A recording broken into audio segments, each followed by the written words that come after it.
ನಮಸ್ತೆ ಸ್ನೇಹಿತರೆ, ಇವತ್ತು ನಾವು ಪ್ರಥಮ BA ಸಮಾಜಶಾಸ್ತ್ರ ಭೂಮಿಕೆಯಲ್ಲಿ ತುಂಬಾ ಮುಖ್ಯವಾಗಿರುವಂತಹ ಪ್ರಶ್ನೆಯ ವಿವರಣೆಯನ್ನು ಪಾಯಿಂಟ್ಸ್ಗಳನ್ನು ತಿಳ್ಕೊಳ್ಳುವ.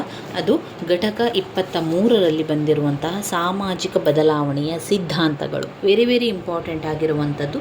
15 ಅಂಕಕ್ಕೆ ಹಲವು ಬಾರಿ ಕೇಳಿರುವಂತಹ ಪ್ರಶ್ನೆ ಸಾಮಾಜಿಕ ಬದಲಾವಣೆಯ ಸಿದ್ಧಾಂತಗಳು. ಈಗಾಗಲೇ ನಾವು ಸಾಮಾಜಿಕ ಬದಲಾವಣೆಯ ಅಂಶಗಳನ್ನು ತಿಳ್ಕೊಂಡಿದ್ದೇವೆ. ಈ ಸಾಮಾಜಿಕ ಬದಲಾವಣೆಯ ಅಂಶಗಳು ಕೂಡ ತುಂಬಾ ಮುಖ್ಯವಾಗಿರುವಂತಹ 15 ಅಂಕದ ಪ್ರಶ್ನೆ. ಇವತ್ತು ಸಾಮಾಜಿಕ ಬದಲಾವಣೆಯ ಸಿದ್ಧಾಂತವನ್ನು ತಿಳ್ಕೊಳ್ಳುವ. ಪುಟ ಸಂಖ್ಯೆ 413ರಲ್ಲಿದೆ ನೋಡಿ. ಪುಟ ಸಂಖ್ಯೆ 413ರಲ್ಲಿ ಸಾಮಾಜಿಕ ಬದಲಾವಣೆಯ ಸಿದ್ಧಾಂತಗಳನ್ನು ಕೊಟ್ಟಿದ್ದಾರೆ.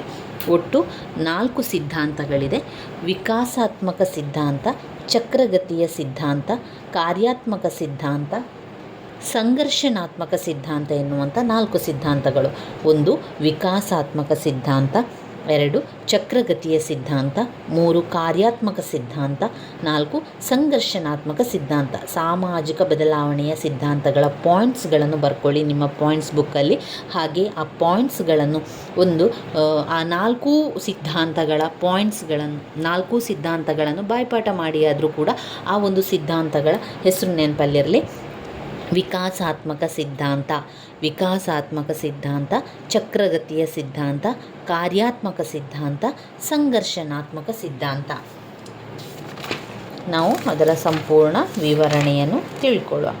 ಮೊದಲಿಗೆ ಸಾಮಾಜಿಕ ಬದಲಾವಣೆಯ ಅರ್ಥವನ್ನು ತಿಳ್ಕೊಳ್ಳುವ. ಅವರು ಯಾವ ರೀತಿ ಅರ್ಥ ಕೊಟ್ಟಿದ್ದಾರೆ ಸಾಮಾಜಿಕ ಬದಲಾವಣೆಯ ಪರಿಕಲ್ಪನೆಯ ಬಗ್ಗೆ. ಕಾಲಾನುಗತಿಯಲ್ಲಿ ಮಾತ್ರವೇ ಸಮಾಜ ಅಸ್ತಿತ್ವದಲ್ಲಿರುವುದು.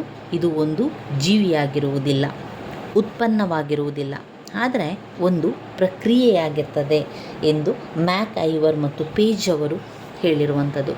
ಕಾಲಾನುಗತಿಯಲ್ಲಿ ಸಂಭವಿಸುವ ಯಾವುದೇ ಬಗೆಯ ಮಾರ್ಪಾಡು ಅಥವಾ ಪಲ್ಲಟ, ಕಾಲಾನುಗತಿಯಲ್ಲಿ ಸಂಭವಿಸುವ ಯಾವುದೇ ಬಗೆಯ ಮಾರ್ಪಾಡು ಅಥವಾ ಪಲ್ಲಟವನ್ನು ಬದಲಾವಣೆ ಎಂದು ಕರೆಯಲಾಗುತ್ತದೆ. ಆದರೂ ಸಮಾಜದ ಸಾಮಾಜಿಕ ಸಂಘಟನೆಯಲ್ಲಿ ಹಾಗೂ ಮಾನವನ ಒಡನಾಟಗಳಲ್ಲಿ ಸಂಭವಿಸುವ ಬದಲಾವಣೆಗಳಿಗೆ ಸಾಮಾಜಿಕ ಬದಲಾವಣೆ ಸಹಜವಾಗಿ ಅರ್ಥವನ್ನು ನೀಡುತ್ತದೆ. ಆದುದರಿಂದ ಒಂದು ಸಮಾಜದ ರಚನೆ ಮತ್ತು ಕಾರ್ಯಗಳಲ್ಲಿನ ಬದಲಾವಣೆಯನ್ನು ಸಾಮಾಜಿಕ ಬದಲಾವಣೆಯು ತಿಳಿಸುತ್ತದೆ. ಇದು ಸಾಮಾಜಿಕ ಬದಲಾವಣೆಯಾಗಿದ್ದು ಸಮಾಜವನ್ನು ಸ್ವರೂಪದಲ್ಲಿ ಪರಿವರ್ತನಾಶೀಲವಾಗುವಂತೆ ಮಾಡ್ತದೆ. ಹೀಗಾಗಿ ಸಾಮಾಜಿಕ ಬದಲಾವಣೆಯು ಸಾರ್ವತ್ರಿಕವಾಗಿದ್ದು ಯಾವುದೇ ಸಮಾಜವು ಜಡವಾಗಿಯೇ ಇರುವುದಿಲ್ಲ. ಸಮಾಜದಲ್ಲಿನ ಬದಲಾವಣೆಯು ಸಾರ್ವತ್ರಿಕವಾಗಿದೆ. ಅಂದರೆ ಬದಲಾವಣೆ ಅಂತ ಹೇಳುವಂಥದ್ದು ನಿರಂತರವಾಗಿ ಆಗ್ತಾನೆ ಇರ್ತದೆ. ಅದು ಯಾವಾಗಲೂ ಯಾವ ಕ್ಷಣದಲ್ಲಿ ಕೂಡ ಬದಲಾವಣೆ ಆಗ್ಬೋದು, ಯಾವ ನಿಮಿಷ ಯಾವ ಕ್ಷಣದಲ್ಲಿ ಕೂಡ ಬದಲಾವಣೆಗಳು ಉಂಟಾಗ್ಬೋದು ಅಂತ ಹೇಳುವಂಥದ್ದು. ಇಲ್ಲಿ ವ್ಯಾಖ್ಯೆಗಳನ್ನು ನಾವು ನೋಡಿದರೆ ಕಿಂಗ್ಸ್ಲೆ ಡೇವಿಸ್ ಅವರ ವ್ಯಾಖ್ಯೆಯನ್ನು ನಾನು ಇಲ್ಲಿ ತಗೊಂಡಿದ್ದೇನೆ. ಕಿಂಗ್ಸ್ಲೆ ಡೇವಿಸ್ ಅವರು ಏನು ಹೇಳ್ತಾ ಇದ್ದಾರೆ, ಸಾಮಾಜಿಕ ಸಂಘಟನೆಯಲ್ಲಿ ಸಂಭವಿಸುವ ಅಂದರೆ ಸಮಾಜದ ರಚನೆ ಮತ್ತು ಕಾರ್ಯಗಳಲ್ಲಿ ಸಂಭವಿಸುವಂತಹ ಪಲ್ಲಟಗಳು ಸಾಮಾಜಿಕ ಬದಲಾವಣೆಯ ಅರ್ಥವನ್ನು ನೀಡ್ತದೆ. ಸಾಮಾಜಿಕ ಸಂಘಟನೆಯಲ್ಲಿ ಸಂಭವಿಸುವ ಅಂದರೆ ಸಮಾಜದ ರಚನೆ ಮತ್ತು ಕಾರ್ಯಗಳಲ್ಲಿ ಸಂಭವಿಸುವಂತಹ ಪಲ್ಲಟಗಳು ಸಾಮಾಜಿಕ ಬದಲಾವಣೆಯ ಅರ್ಥವನ್ನು ಕೊಡುವಂಥದ್ದು. ಇನ್ನು ಹ್ಯಾರಿ ಜಾನ್ಸ್ ಅವರ ಪ್ರಕಾರ ಮೂಲಭಾವದಲ್ಲಿ ಸಾಮಾಜಿಕ ರಚನೆಯಲ್ಲಿನ ಬದಲಾವಣೆಯು ಸಾಮಾಜಿಕ ಬದಲಾವಣೆಗೆ ಅರ್ಥೈಸಲ್ಪಡುತ್ತದೆ ಅಂತ ಹ್ಯಾರಿ ಜಾನ್ಸನ್ ಅವರು ಹೇಳಿರುವಂಥದ್ದನ್ನು ಕಾಣ್ಬೋದು. ಇನ್ನು ನಾವು ಮುಖ್ಯವಾಗಿ ಇಲ್ಲಿ ಓದ್ಕೊಳ್ಬೇಕಾಗಿರುವಂಥದ್ದು ಸಾಮಾಜಿಕ ಬದಲಾವಣೆಯ ಸಿದ್ಧಾಂತಗಳು. ಸಮಾಜಶಾಸ್ತ್ರಜ್ಞರು ಮಾತ್ರವಲ್ಲದೆ ಸಾಮಾಜಿಕ ಸಮಾಜಶಾಸ್ತ್ರಜ್ಞರು ಹಾಗೂ ಇತಿಹಾಸಗಾರರು ಎಲ್ಲ ಕೂಡ ಸಾಮಾಜಿಕ ಬದಲಾವಣೆ ಕುರಿತು ಹೆಚ್ಚಿನ ಮಟ್ಟದಲ್ಲಿ ಚರ್ಚಿಸಿದ್ದಾರೆ. ಹೇಗೆ ಮತ್ತು ಏಕೆ ಬದಲಾವಣೆಯಾಯಿತು, ಯಾವ ಕಾರಣದಿಂದಾಗಿ ಬದಲಾವಣೆಯಾಯಿತು ಎನ್ನುವಂತಹ ವಿಚಾರಣೆಗಳನ್ನು ಸಿದ್ಧಾಂತದ ಮೂಲಕ ಅವರು ತಿಳ್ಕೊಂಡಿರುವಂಥದ್ದು. ಇದನ್ನು ಬೇರೆ ಬೇರೆ ಸಿದ್ಧಾಂತಗಳನ್ನು ಮಾಡಿ ಆ ಒಂದು ಗುಂಪುಗಳನ್ನಾಗಿ ಮಾಡಿ ಅದರ ಬಗ್ಗೆ ಅಲ್ಲಿ ಅವರು ವಿಚಾರಗಳನ್ನು ತಿಳಿಸುವಂಥದ್ದು. 19ನೇ ಶತಮಾನದ ಸಮಾಜಶಾಸ್ತ್ರಜ್ಞರು, ಸಾಮಾಜಿಕ ಸಮಾಜಶಾಸ್ತ್ರಜ್ಞರು, ಇತಿಹಾಸಕಾರರು ಆಸಕ್ತಿಯನ್ನು ಹೊಂದಿದ್ರು ಸಾಮಾಜಿಕ ಬದಲಾವಣೆಯ ಬಗ್ಗೆ ತಿಳ್ಕೊಳ್ಳಿಕ್ಕೆ. ಇಲ್ಲಿ ಇದರ ಪರಿಣಾಮವಾಗಿ ಏನಾಯಿತು, ಮಹಾ ಸಿದ್ಧಾಂತಗಳು, ಸಮಗ್ರ ಸಿದ್ಧಾಂತಗಳು ಎಂದು ಕರೆಯಲ್ಪಡುವ ಹೆಚ್ಚಿನ ಈ ಸಿದ್ಧಾಂತಗಳು ಒಟ್ಟಾರೆಯಾಗಿ ಸಮಾಜದಲ್ಲಿ ಸಂಭವಿಸುವ ಬದಲಾವಣೆಯನ್ನು ವಿವರಿಸಲಿಕ್ಕೆ ಪ್ರಯತ್ನಿಸಿವೆ. ಪಾಶ್ಚಿಮಾತ್ಯ ಸಮಾಜವನ್ನು ಒಂದು ಮಾದರಿಯನ್ನಾಗಿಟ್ಟುಕೊಂಡು ಗೊತ್ತಿರುವ ಸಮಾಜಗಳಲ್ಲಿನ ಎಲ್ಲ ಸಾಮಾಜಿಕ ಬದಲಾವಣೆಗಳನ್ನು ವಿವರಿಸುವ ಗುರಿಯನ್ನು ಈ ಸಿದ್ಧಾಂತಗಳು ಹೊಂದಿದೆ. 1. ವಿಕಾಸಾತ್ಮಕ ಸಿದ್ಧಾಂತ. 2. ಚಕ್ರಗತಿಯ ಸಿದ್ಧಾಂತ. 3. ಕಾರ್ಯಾತ್ಮಕ ಸಿದ್ಧಾಂತ. 4. ಸಂಘರ್ಷಣಾತ್ಮಕ ಸಿದ್ಧಾಂತ. ಇದನ್ನು ಎಲ್ಲವನ್ನು ಕೂಡ ಒಂದೊಂದೇ ಸಿದ್ಧಾಂತವನ್ನು, ಅದರಲ್ಲಿರುವಂಥ ಎಲ್ಲ ವಿಚಾರಗಳನ್ನು ನಾವು ತಿಳಿತಾ ಹೋಗುವ ಸ್ನೇಹಿತರೆ.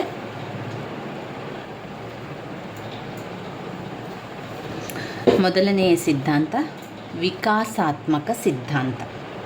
ವಿಕಾಸಾತ್ಮಕ ಸಿದ್ಧಾಂತದಲ್ಲಿ ಬೇರೆ ಬೇರೆ ಸಮಾಜಶಾಸ್ತ್ರಜ್ಞರು ಬೇರೆ ಬೇರೆ ವಿಚಾರಗಳನ್ನು ತಿಳಿಸಿದ್ದಾರೆ. ಒಂದು ವಿಕಾಸದ ಬಗ್ಗೆ ಹರ್ಬರ್ಟ್ ಸ್ಪೆನ್ಸರ್ ಅವರು ತಿಳಿಸಿದ್ದಾರೆ, ಎಮಿಲಿ ಡರ್ಕಿಮ್ ಅವರು ತಿಳಿಸಿದ್ದಾರೆ. ಸಮಾಜಶಾಸ್ತ್ರದ ಪಿತಾಮಹರಾದ ಅಗಸ್ಟ್ ಕಾಮ್ಟರ್ ಅವರು ಕೆಲವೊಂದು ವಿಚಾರಗಳನ್ನು ಈ ವಿಕಾಸಾತ್ಮಕ ಸಿದ್ಧಾಂತಗಳಲ್ಲಿ ತಿಳಿಸಿರುವಂಥದ್ದನ್ನು ಕಾಣ್ಬೋದು. ಅದನ್ನೆಲ್ಲ ಕೂಡ ನಾವು ಇವತ್ತು ತಿಳ್ಕೊಳ್ತಾ ಹೋಗುವ. ಮೊದಲನೇದಾಗಿ ವಿಕಾಸಾತ್ಮಕ ಸಿದ್ಧಾಂತವು ಕಾಲಾನುಗತಿಯಲ್ಲಿ ಸರಳ ಸಮಾಜಗಳು ಸಂಕೀರ್ಣಗೊಂಡಾಗ ಸಾಮಾಜಿಕ ಬದಲಾವಣೆ ಸಂಭವಿಸುತ್ತದೆ ಎನ್ನುವ ಊಹೆಯ ಮೇಲೆ ಈ ವಿಕಾಸಾತ್ಮಕ ಸಿದ್ಧಾಂತಗಳು ಆಧಾರಿತವಾಗಿದೆ. ಒಂದು ಸರಳ ಏಕರೂಪ ಸ್ಥಿತಿಯಿಂದ ಒಂದು ಸಂಕೀರ್ಣ ಬಹುರೂಪತೆ ಸ್ಥಿತಿಯ ಕಡೆಗೆ ಸಮಾಜ ಬದಲಾಗುತ್ತದೆ ಎಂದು ಅಗಸ್ಟ್ ಕಾಮ್ಟ್ ಹಾಗೂ ಹರ್ಬರ್ಟ್ ಸ್ಪೆನ್ಸರ್ ಅವರಂಥ ಮೊದಲಿನ ಒಂದು ಸಮಾಜಶಾಸ್ತ್ರಜ್ಞರು ಅವರು ತಿಳಿಸಿದ್ದಾರೆ.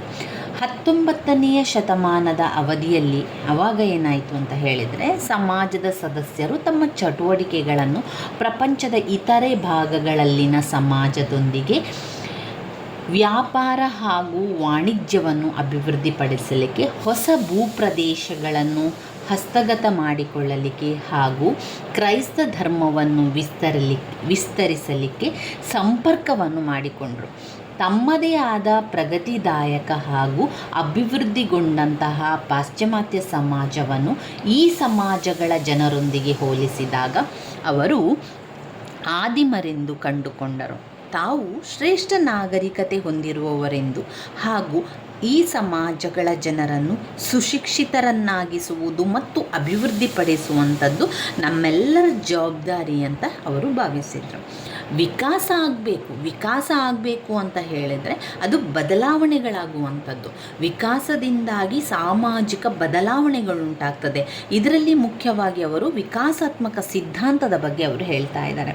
ಮೊದಲು ಅಗಸ್ಟ್ ಕಾಮ್ಟರ್ ಅವರ ಪ್ರಕಾರ ಅವರು 3 ಹಂತಗಳ ನಿಯಮಗಳ ಸಿದ್ಧಾಂತವನ್ನು ಹೇಳಿದರು. 3 ಹಂತಗಳ ನಿಯಮ ಮತಧರ್ಮಶಾಸ್ತ್ರೀಯ ಹಂತ, ಅಮೂರ್ತ ಹಂತ ಹಾಗೆ ವಾಸ್ತವಿಕ ಹಂತಗಳೆಂಬ 3 ಹಂತಗಳನ್ನು ಅಗಸ್ಟ್ ಕಾಮ್ಟರ್ ಅವರು ನೀಡಿದರು. ಕಾಲಾನುಗತಿಯಲ್ಲಿ ಸಾಮಾಜಿಕ ಬದಲಾವಣೆಯ 3 ಮೂಲಭೂತ ಹಂತಗಳನ್ನು ಅವರು ಹೇಳ್ತಾ, ಪ್ರತಿಯೊಂದು ಹಂತದಲ್ಲಿ ಜನರು ಬದಲಾವಣೆಯನ್ನು ಮಾಡ್ತಾ ಹೋದರು. ಅವರ ಒಂದು ಧಾರ್ಮಿಕ ನಂಬಿಕೆಗಳಿರ್ಬೋದು, ಪದ್ಧತಿಗಳಿರ್ಬೋದು, ರೀತಿ ನೀತಿಗಳಿರ್ಬೋದು, ಅದೆಲ್ಲ ಕೂಡ ಮೊದಲ ಹಂತದಿಂದ 2ನೇ ಹಂತಕ್ಕೆ ಬಂದಾಗ ಅನೇಕ ರೀತಿಯ ಬದಲಾವಣೆಗಳಾಯಿತು. ನಂತರ 2ನೇ ಹಂತದಿಂದ 3ನೇ ಹಂತಕ್ಕೆ ಬಂದಾಗ ಇನ್ನಷ್ಟು ಬದಲಾವಣೆಗಳಾಯಿತು. ಈ ರೀತಿ ಬದಲಾವಣೆ ಆಯಿತು. ಇದೆಲ್ಲ ಕೂಡ ಸಾಮಾಜಿಕ ಬದಲಾವಣೆಯಾಗಿರುವಂಥದ್ದು. ಅನಾಗರಿಕ, ಅಸಂಸ್ಕೃತ ಹಾಗೂ ಅಸಂಸ್ಕೃತ ನಾಗರಿಕತೆಯಂತಹ 3 ಮೂಲಭೂತ ಹಂತಗಳಲ್ಲಿ ಸಮಾಜ ಬದಲಾವಣೆಗೊಂಡಿದೆ ಎಂದು ಕೆಲವು ಸಮಾಜಶಾಸ್ತ್ರಜ್ಞರು ತಿಳಿಸ್ತಾ ಹೋಗ್ತಾರೆ. ಸಾಮಾಜಿಕ ಬದಲಾವಣೆಯ ವಿಕಾಸಾತ್ಮಕ ಸಿದ್ಧಾಂತಗಳ ಬೆಳವಣಿಗೆಯಲ್ಲಿ ಚಾರ್ಲ್ಸ್ ಡಾರ್ವಿನ್ ಅವರ ಪ್ರಭಾವ ಕೂಡ ಕಾಣ್ಬೋದು. ಹರ್ಬರ್ಟ್ ಸ್ಪೆನ್ಸರ್ ಅವರು ನೀಡಿರುವಂತಹ ಬದಲಾವಣೆಯ ಸಿದ್ಧಾಂತಗಳಲ್ಲಿ ಸಕಾರಾತ್ಮಕವಾಗಿ ಪ್ರಭಾವವನ್ನು ಕಾಣ್ಬೋದು. ಅವರು ಸಮಾಜದ ಜೊತೆ ಜೀವಿಯನ್ನು ಹೋಲಿಸಿದ್ದಾರೆ. ಮಾನವ ಜೀವಿಯ ರೀತಿಯಲ್ಲಿರುವ ಸಮಾಜವು ಶೈಶವ್ಯವಸ್ಥೆಯಿಂದ ಯೌವನಾವಸ್ಥೆಯವರೆಗೆ ಮುಂದುವರಿದು ವಯಸ್ಕ ಹಂತದಿಂದ ವೃದ್ಧಾಪ್ಯ ವಯೋವೃದ್ಧತೆಯ ಹಂತದವರೆಗೆ ಕೂಡ ಬೆಳೆಯುತ್ತದೆ. ಡಾರ್ವಿನ್ ಅವರ ಪ್ರಸಿದ್ಧಿಯಾಗಿರುವಂತಹ ಸಬಲರ ಉಳಿವು ತತ್ವವನ್ನು ಕೂಡ ಸ್ಪೆನ್ಸರವರು ಮಾನವ ಸಮಾಜಗಳಿಗೆ ಅನ್ವಯಿಸಿದ್ದಾರೆ. ಪ್ರಾಚೀನ ಹಂತದಿಂದ ಸೈನಿಕ ಹಂತದವರೆಗೆ, ನಂತರ ಆಧುನಿಕ ಕೈಗಾರಿಕಾ ಹಂತಕ್ಕೆ ಮಾನವ ಸಮಾಜವು ಅಭಿವೃದ್ಧಿಗೊಂಡಿದೆ ಎಂದು ಅವರು ನಂಬಿದರು. ಸಮಾಜಶಾಸ್ತ್ರದಲ್ಲಿ ಈ ವಿಚಾರವು ಸಾಮಾಜಿಕ ಡಾರ್ವಿನ್ ವಾದವೆಂದು ಕರೆಯಲ್ಪಡ್ತದೆ. ನಂತರ ಎಮಿಲೆ ಡರ್ಕಿಮ್ ಅವರು ನೈತಿಕ ಸಾಂದ್ರತೆಯಲ್ಲಿನ ವೃದ್ಧಿಯಾಗಿ ಸಾಮಾಜಿಕ ವಿಕಾಸವನ್ನು ಬಳಸಿದ್ದಾರೆ. ಎಮಿಲೆ ಡರ್ಕಿಮ್ ಅವರು ಆತ್ಮಹತ್ಯೆ ಸಿದ್ಧಾಂತವನ್ನು ತಿಳಿಸ್ತಾರೆ. ಈ ಸಮಾಜದಲ್ಲಿ ಉಂಟಾಗುವ ಕೆಲವೊಂದು ವಿಚಾರಗಳಿಂದಾಗಿ ಜನರು ಆತ್ಮಹತ್ಯೆಯನ್ನು ಮಾಡಿಕೊಳ್ಳುವಂಥದ್ದು, ತಮ್ಮನ್ನು ತಾವೇ ಒಂದು ಶಿಕ್ಷೆಗೆ ಗುರಿಪಡಿಸುವಂಥದ್ದು, ಈ ರೀತಿ ಏನಾಗ್ತದೆ ಅಂದರೆ ಸಾಮಾಜಿಕ ಬದಲಾವಣೆಗಳಿಂದಾಗಿ ಆಗಿರುವಂಥದ್ದು ಹೊರತು ಅವನ ವೈಯಕ್ತಿಕ ಕಾರಣ ಅಲ್ಲ, ಇದು ಸಮಾಜದಿಂದ ಅವನಿಗೆ ಆಗಿರುವಂತಹ ತೊಂದರೆಗಳು ಅಂತ ಇಲ್ಲಿ ಅವರು ವಿವರಿಸ್ತಾ ಇದ್ದಾರೆ. ಸಾಮಾಜಿಕ ರಚನೆಯೊಂದಿಗೆ ಪ್ರಾಚೀನ ಸಮಾಜವು ಸರಳವಾಗಿದ್ದು ಸರಿಯಾದ ಶ್ರಮ ವಿಭಜನೆಯ ಕೊರತೆ ಇನ್ನು ಲೋಕರೂಢಿಗಳಿಂದ ನಿರ್ದೇಶನಗೊಂಡಿದೆ. ಕಾಲ ಹೋದಂತೆ ಏನಾಗ್ತದೆ ಅಂತ ಹೇಳಿದರೆ ಪರಿಣಿತಗೊಂಡ ಶ್ರಮ ವಿಭಜನೆ, ಲಿಖಿತ ಕಾನೂನುಗಳ ನಿರ್ದೇಶನದೊಂದಿಗೆ ಸಮಾಜವು ಸಂಕೀರ್ಣಗೊಳ್ತಾ ಹೋಗ್ತದೆ. ಈ ಪ್ರಕಾರ ಸಾಮಾಜಿಕ ಸಂಘಟನೆಯ ಆಧಾರವಾಗಿ ಸಮಾಜವು ಯಾಂತ್ರಿಕ ಐಕ್ಯತೆಯಿಂದ ಜೈವಿಕ ಐಕ್ಯತೆಯಾಗಿ ರೂಪುಗೊಳ್ಳುವಂಥದ್ದು. ಈ ಸಮಾಜ ಏನಾಗ್ತದೆ, ಯಾಂತ್ರಿಕ ಐಕ್ಯತೆಯಿಂದ ಏನಾಗ್ತದೆ, ಜೈವಿಕ ಐಕ್ಯತೆಯಾಗಿ ರೂಪುಗೊಳ್ಳುವಂಥದ್ದನ್ನು ಕಾಣ್ಬೋದು. ವಿಕಾಸದ ಒಂದು ದಾರಿಯಲ್ಲಿ ಒಂದು ನಿಶ್ಚಿತ ಕಾಲದಿಂದ ಮತ್ತೊಂದು ಕಾಲಕ್ಕೆ ಸಾಮಾಜಿಕ ಬದಲಾವಣೆ ಸಂಭವಿಸಿರುವ ವಿಚಾರದ ಆಧಾರದ ಮೇಲೆ ಉಲ್ಲೇಖಿಸಲಾದ ವಿಕಾಸಾತ್ಮಕ ಸಿದ್ಧಾಂತಗಳು ಆಧಾರವಾಗಿದೆ. ಹೀಗಾಗಿ ಅವುಗಳನ್ನು ಲೀನಿಯರ್ ಸಿದ್ಧಾಂತಗಳೆಂದು ಕರೆಯಲಾಗಿದೆ. ಮಾಹಿತಿಯ ತಪ್ಪು ವಿಶ್ಲೇಷಣೆಗಳ ಆಧಾರದ ಮೇಲೆ ಸಿದ್ಧಾಂತಗಳು ಅವಲಂಬಿತವಾಗಿರುವುದರಿಂದಾಗಿ ಸಾಮಾಜಿಕ ಬದಲಾವಣೆಯ ಈ ಮುಂಚಿನ ವಿಕಾಸಾತ್ಮಕ ಸಿದ್ಧಾಂತಗಳನ್ನು ವೈಜ್ಞಾನಿಕವೆಂದು ಪರಿಗಣಿಸಲಾಗಲಿಲ್ಲ.